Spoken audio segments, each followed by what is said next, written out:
గురువాయుపురాధీశం విష్ణుం నారాయణం హరిం వాసుదేవం జగన్నాథం కృష్ణం వందే జగద్గురుం. నారాయణీయంలోని 78వ దశకంలో ఉన్నాం. శ్రీకృష్ణునకు రుక్మిణి సందేశం. త్రిదశవర్ధకి వర్ధిత కౌశలం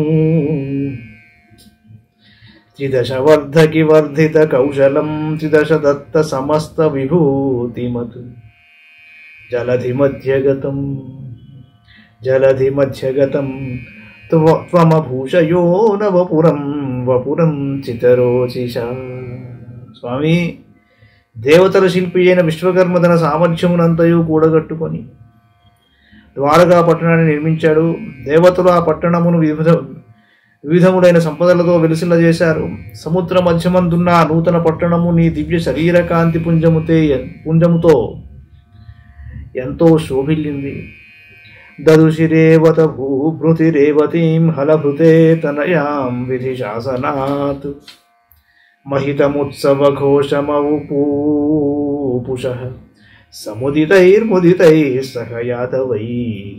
స్వామి, ఆనత్త దేశాధిపత్యకు రేవతుడు తన కూతురకు రేవతిని బ్రహ్మదేవుని ఆజ్ఞను అనుసరించి బలరామునికి వివాహం చేశాడు.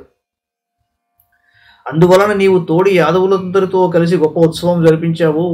అథ విదర్భసుతాం ఖలు రుక్మిణీం ప్రణయినీం త్వయి దేవ సహోదరః స్వయమదిత్సత చేది మహీభుజే స్వతమసాతమసాధుముపాశ్రయన్.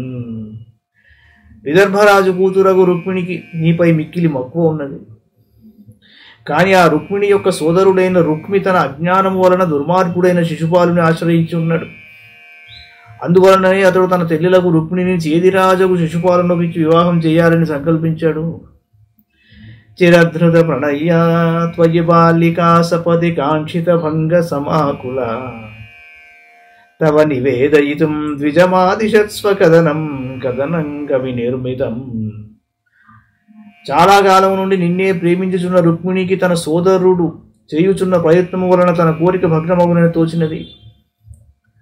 నీయందే మనస్సు నిలిపియున్న ఆ రుక్మిణి అందులకు బాధపడి అనురాగజనితమైన తన మనోవేదనను నీకు నివేదించుటకే ఒక బ్రాహ్మణుని పంపెను. ద్విజసుతోపి చతుర్ణముపాయయౌ తవ పురం హి దురాశదురాసదం ముదమవాపచ సాదర పూజితః స భవతాపహృతా స్వయం. ప్రభు, ఆ బ్రాహ్మణ ప్రవరుడు త్వరగా ద్వారకా పట్టణమునకు వచ్చాడు. ఆ ద్వారకా నగరము దురాశాపరులకు చేరరానిది. అట్టి పట్టణమును చేరి సంసార బాధలను తొలగించు నీచే స్వయంగా పూజలు అందుకొని చాలా సంతోషపడ్డాడు. సచ భవంత బపోచత కుండినే నృపసుతా ఖలు రాజతి రుక్మిణీ త్వయి సముత్సుకయా నిజ ధీరతారహితయా హితయా ప్రహితోస్మ్యహం. ఆ బ్రాహ్మణ కుమారుడు నీతో, దేవా, కుండిన పట్టణమందు రుక్మిణి అను రాకుమారి కలదు. ఆమె నిన్నే ప్రేమించి తన తపన పడుచున్నదే. నిన్ను చేరుట ఎలాగా అను చింతతో ఆమె తన ధైర్యమును కోల్పోయినది. అందువలననే నన్ను ఇక్కడకు పంపించినది అని పలికాను. తవ హృతాస్మి పురైవ గుణైరహం హరతి మాం కిల చేది నృపోధునా అయి కృపాలయ పాలయ మామితి ప్రజగదే జగదేకపతే తయా. ప్రభు, నేను నీ సుగుణములను విని ఎప్పటి నుండో నీ యందు మనస్సు లగ్నం చేసుకున్నాను. ఇప్పుడు చేదిరాజైన శిశుపాలుడు నన్ను వివాహమాడుటకు ప్రయత్నిస్తున్నాడు. కరుణాసింధు, నన్ను ఎలాగైనా రక్షింపవయ్యా అని ఆ రుక్మిణి నీకు నివేదించింది.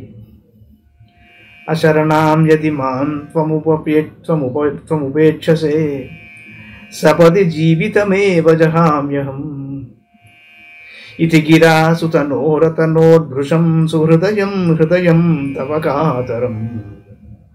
ఇప్పుడు నన్ను నీవు తప్ప రక్షించేవారు ఎవరూ లేరు. అట్టి నీవే నన్ను ఉపేక్ష చేసినచో నేను వెంటనే నా ప్రాణములను వదిలేస్తాను. ఈ విధంగా పలికిన రుక్మిణీదేవి యొక్క సందేశము బ్రాహ్మణ కుమారుని ద్వారా విన్న నీ హృదయము చాలా కలత చెందింది. అకథయస్వమథైనమయే సఖే తదధికా మమ మన్మథ వేదనా సృపసముక్షముపేత్య హరామ్యహం తదయితాం దయితామసి దేక్షిణ. కళ్యాణ గుణాకర, అప్పుడు నీవు ఆ బ్రాహ్మణ కుమారుడితో ఇలా అన్నావు, స్నేహితుడా, నేను కూడా ఆ రుక్మిణిని కోరుకుంటున్నాను. అందువలన ఆమె కంటేనూ మిగులు పరితపించుచున్నాను. కావున నేను కుండిని నగరమునకు వచ్చి నా ప్రేమ స్వరూపిణి అయిన రుక్మిణీదేవిని రాజులందరూ చూచుండగానే వెంటనే తీసుకుని వస్తాను అన్నాడు. ప్రముదితేన చ తేన సమం తదారథగతో లఘు కుండినమేయివాన్ గురు మరుత్పురనాయక మే భవాన్ వితనుదాం తనుతామఖిలాపదాం. ఓ గురువాయూరప్ప, నీ మాటలకు ఆ ద్విజశ్రేష్ఠుడు మిగులు సంతోషించాడు. పిమ్మట అతనిని నీవు రథంపై ఎక్కించుకుని వెంటనే కుండిన పట్టణముకు చేరుకున్నావు. వట్టి స్వామి, నీవు నా యొక్క ఆపదలన్నిటినీ త్వరగా తొలగింపవయ్యా. మంగళం భగవాన్ విష్ణు, మంగళం గరుడధ్వజ, మంగళం పుండరీకాక్షో, మంగళాయతనో హరి. సర్వం శ్రీకృష్ణార్పణమస్తు.